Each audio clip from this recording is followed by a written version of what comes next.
Hai guys, kembali lagi di YouTube channel aku, Nurida Utami.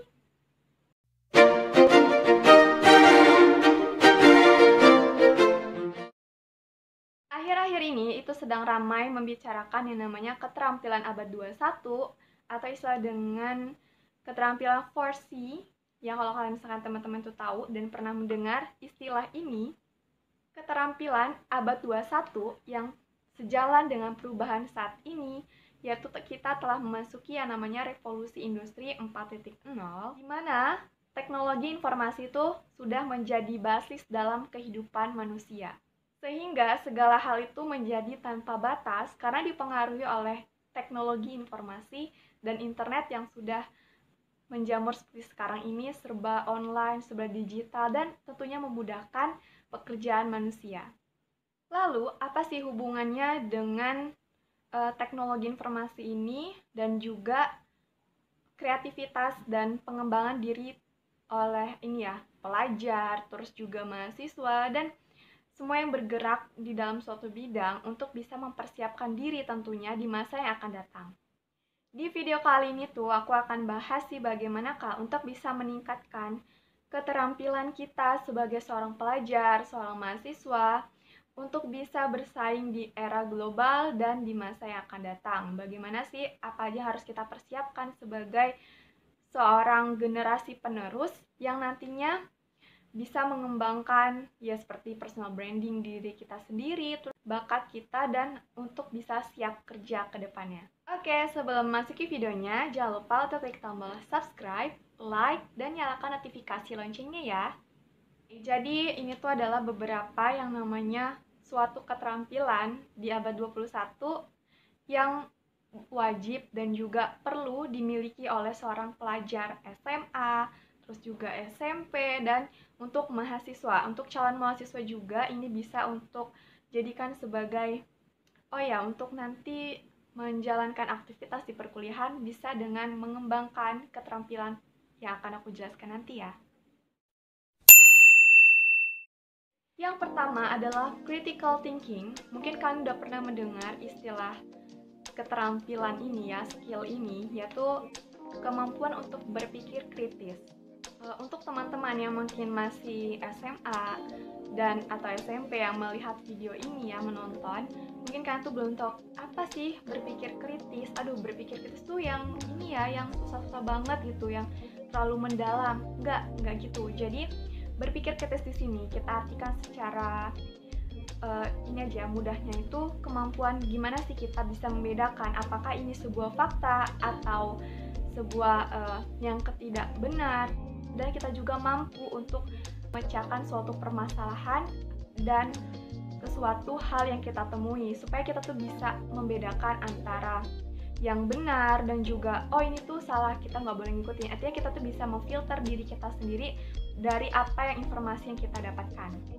Skill dalam kemampuan berpikir kritis ini tuh berkaitan dengan apakah kita mampu untuk bisa memecahkan suatu permasalahan dan memberikan suatu solusinya dalam kehidupan sehari-hari. Misalnya, kita itu adalah seorang pelajar SMP atau SMA yang baru mempelajari suatu materi dan kita tuh belum pernah menemuinya gitu ya. Gimana sih caranya untuk bisa berpikir kritis, yaitu dengan mencoba menyelesaikan dulu permasalahan tersebut. Dan itu kita bisa aktif bertanya jika kita tuh tidak tahu. Jadi skill atau kemampuan berpikir kritis kita tuh bisa menyelesaikan sendiri. Dan intinya seorang yang berpikir kritis itu mampu memecahkan suatu masalah apabila dia tuh memang benar-benar konsentrasi akan suatu materi tersebut dan bisa menyelesaikannya. Keterampilan berpikir kritis ini tuh bisa dilatih.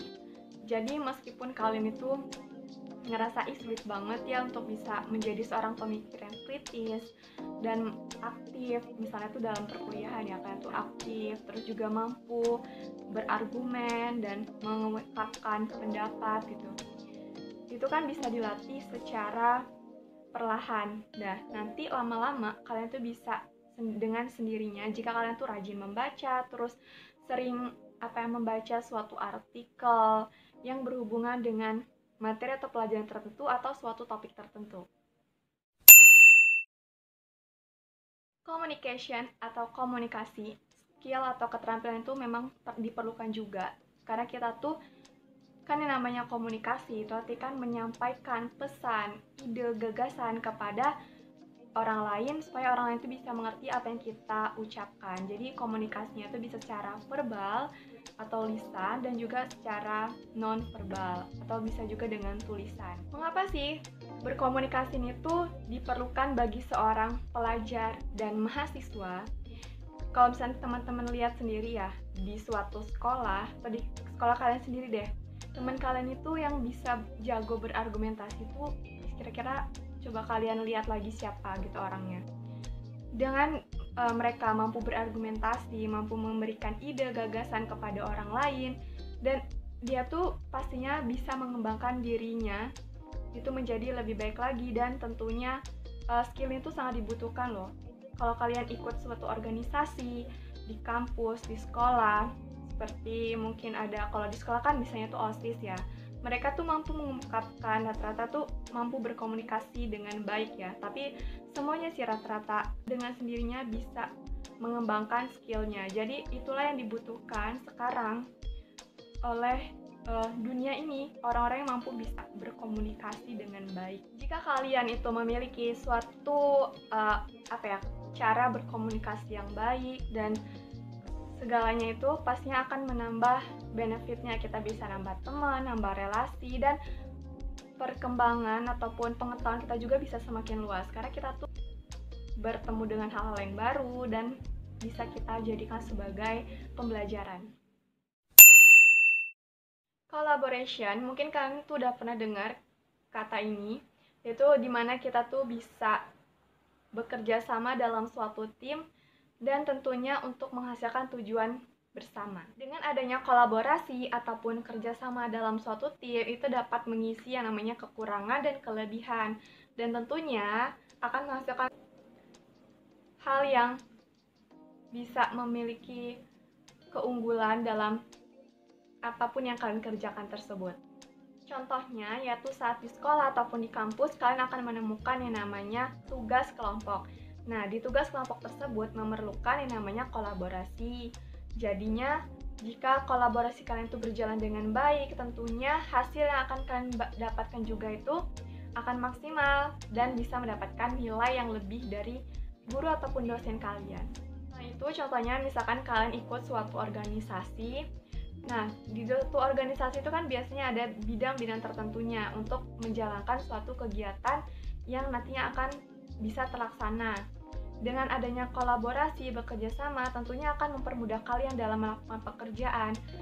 Dan diharapkan juga dari adanya kolaborasi itu menciptakan suatu hal yang baru.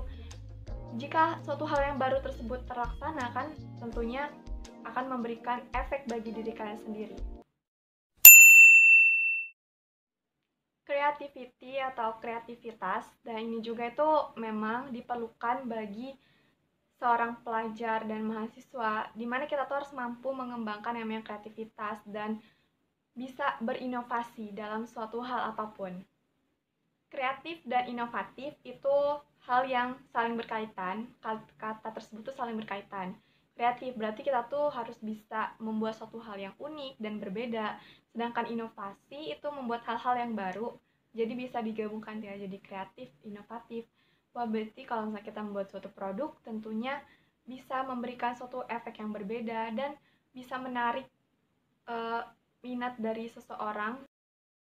Kreativitas di era digital ya, di abad 21 ini tuh melakukan dengan menggunakan, pokoknya itu bisa secara online. Misalkan kita memiliki gagasan ataupun ide-ide yang suka menulis, bisa ditulis di blog, terus juga bisa kalian tulis dan dirangkai menjadi suatu cerita yang unik dan menarik, terus kalian terbitkan menjadi suatu novel, ataupun kalau kalian tuh suka Wattpad ya, bisa nulis tuh di Wattpad dan lain-lain. Pokoknya sekarang tuh aplikasinya tuh banyak banget, bisa kalian kembangkan sendiri. Dan nantinya kenapa sih kreativitas itu bisa memberikan suatu hal yang berbeda, karena kalau misalnya kita tuh bisa berkreasi apapun itu, tentunya akan memberikan pengalaman baru juga untuk kita dan bisa memberikan keuntungan pada diri kita juga. Implementasi kreativitas ini di kampus itu misalnya mahasiswa yang membuat suatu karya ilmiah atau penelitian. Disitulah seorang mahasiswa dituntut untuk mengembangkan ide gagasannya untuk bisa melakukan sebuah riset ataupun penelitian hasil karyanya sendiri, yang tentunya juga untuk menghasilkan suatu penemuan yang baru ataupun lanjutkan penemuan sebelumnya. Jika suatu karya ilmiah di kampus tersebut kalian ikut sertakan dalam sebuah lomba dan menang, pasti kan kalian itu akan bangga. Dan jika penelitian kalian itu bagus, bisa dilirik juga oleh dosen dan kalian bisa bekerja sama. Jadi benefitnya tuh banyak banget guys, jika kalian itu memang mau dan berani untuk melakukannya. Oke, mungkin itu aja yang bisa aku sharing ke teman-teman semua. Semoga ini bisa memberikan manfaat. Dan jangan lupa untuk kalian tuh mencoba hal-hal yang baru dan mengembangkan skill dan keterampilan kalian masing-masing. Semoga kita bisa menjadi pribadi yang lebih baik lagi ke depannya dan bisa menghadapi tantangan di abad 21 ya guys. Oke, mungkin kalau kalian mau tanya-tanya, boleh DM aku di Instagram @nrridh_ atau tulis di kolom komentar ya. Terima kasih, see you next video, dadah!